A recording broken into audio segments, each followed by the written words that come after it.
Hello my dear students, आज करने वाले बच्चों हम क्लास 9 की हमारी विज्ञान की वर्कशीट नंबर है बच्चों 66। आज हमारी डेट है बच्चों 11।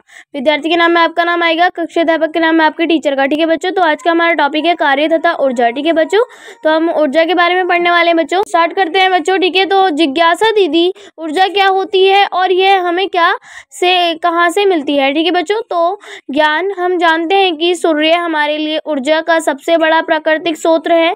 हम परमाणुओं के नाभिक, पृथ्वी के आंतरिक भाग और ज्वार भाटा से भी ऊर्जा प्राप्त कर सकते हैं, लेकिन विज्ञान में हम ऊर्जा को एक निश्चित और सटीक अर्थ देते हैं। आओ इसे समझने की कोशिश करें। जब तीव्र वेग से गतिशील क्रिकेट की गेंद स्थिर विकेटों से टकराती है तो विकेट दूर जा गिरते हैं। क्यों? ऊंचाई तक उठाया गया हथौड़ा जब लकड़ी के किसी टुकड़े पर रखी हुई कील पर प्रवाह करता है तो वह कील को लकड़ी में ठोक देता है। क्यों? जब किसी गुब्बारे में हवा भरकर उसे दबाते हैं तो उसकी आकृति में परिवर्तन होता है। क्यों? उपरोक्त सभी में वस्तुओं ने विभिन्न साधनों के माध्यम से कार्य करने की क्षमता हासिल कर ली। यदि किसी वस्तु में कार्य करने की क्षमता है तो कहा जाता है कि इसमें ऊर्जा है। जो वस्तु कार्य करती है उसमें ऊर्जा की हानि होती है और जिस वस्तु पर कार्य किया जाता है उसमें ऊर्जा की वृद्धि होती है। विज्ञान में ऊर्जा एवं मात्रक गुण है जिसे किसी वस्तु को कार्य करने के लिए या वस्तु को गर्म करने के लिए स्थानांतरित किया जाना चाहिए।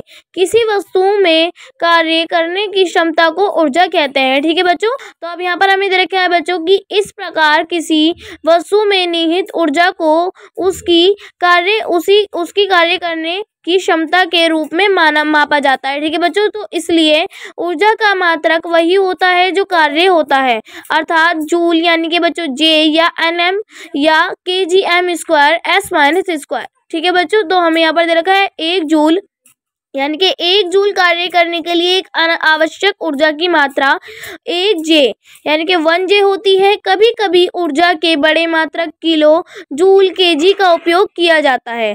ठीक है बच्चों, तो 1 केजी जो होगा बच्चों वो 1000 जूल के बराबर होता है। ठीक है, तो यहाँ पर हमें देखें बच्चों ऊर्जा के रूप, जैसे ऊर्जा के अनेक रूपों में विद्यमान है, जैसे सौर ऊर्जा, प्रकाश ऊर्जा, ऊष्मीय ऊर्जा, रासायनिक ऊर्जा, विद्युत ऊर्जा, ज्वारीय ऊर्जा, पवन ऊर्जा, ध्वनिक ऊर्जा, यांत्रिक ऊर्जा। किसी वस्तु की सजित तथा गतिज ऊर्जा के योग्य को वस्तु की यांत्रिक ऊर्जा कहते हैं। ठीक है बच्चों, तो अब बच्चों नीचे आ जाते हैं और हमें यहाँ पे देखा है स्वयं को जांचिए। तो यहाँ पर बच्चों हमें कुछ क्वेश्चन आंसर दे रखे हैं तो कर लेते हैं। ठीक है, हमारा फर्स्ट क्वेश्चन है कि ऊर्जा को परिभाषित कीजिए और इसका एसआई मात्रक भी लिखिए। तो बच्चों चलिए इसका आंसर कर लेते हैं। तो बच्चों यहाँ पर हमसे बोला गया है कि ऊर्जा को परिभाषित कीजिए। तो बच्चों आप यहाँ से लिखेंगे इसका आंसर, ऊर्जा वस्तु में कार्य करने की क्षमता को ऊर्जा कहते हैं। ठीक है बच्चों, ये हो जाएगा हमारा। ठीक है, फर्स्ट का आंसर। और इसके आगे का बच्चों हमें बोला गया है कि और इसका एसआई मात्रक भी लिखिए। तो बच्चों आप इसका यहाँ से लिखेंगे, इसलिए ऊर्जा का मात्रक वही होता है जो कार्य का होता है, अर्थात जूल या एनएम या kgm square s minus square. ठीक है बच्चों, ये हो जाएगा हमारा पूरा आंसर फर्स्ट का। ठीक है बच्चों, फिर हमारा सेकंड क्वेश्चन है कि ऊर्जा के विभिन्न रूप क्या हैं। तो बच्चों देखिए आप यहाँ से लिखेंगे ऊर्जा के रूप। ठीक है बच्चों, यहाँ पर हमें ऊर्जा के सारे रूप दे रखे हैं, आप लिख देंगे। ठीक है बच्चों, ये हो जाएगा हमारा सेकंड का आंसर। ठीक है, फिर बच्चों हमारा थर्ड क्वेश्चन है कि 14.5 kg ऊर्जा को जूल में निरूपित कीजिए। ठीक है बच्चों, तो हम क्या करेंगे बच्चों, यहाँ पर हम 14.5 में से बच्चों दशमलव हटा देंगे तो ये हो जाएगा बच्चों हमारा 145। और बच्चों हमसे यहाँ पर बोला भी गया है कि 1 केजी जो होता है बच्चों वो 1000 जूल के बराबर होता है। ठीक है, तो हम क्या करेंगे 145 केजी को बच्चों हम जो है गुणा कर देंगे बच्चों 1000 से। ठीक है, अगर हम 145 केजी को 1000 से गुणा कर देते हैं तो बच्चों क्या आ जाएगा हमारा 14500। ठीक है बच्चों, और यहाँ पर हमारा इसके साथ लग जाएगा बच्चों जूल। ठीक है, ये हो जाएगा हमारा इसका आंसर नंबर 3।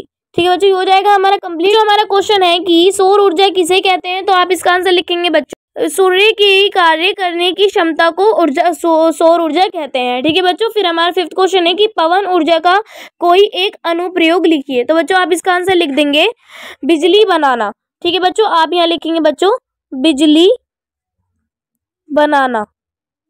ठीक है बच्चों, ये हो जाएगा हमारा पवन ऊर्जा का एक अनुप्रयोग। ठीक है बच्चों, तो बच्चों हमारी वर्कशीट जो है यहीं पर कंप्लीट होती है।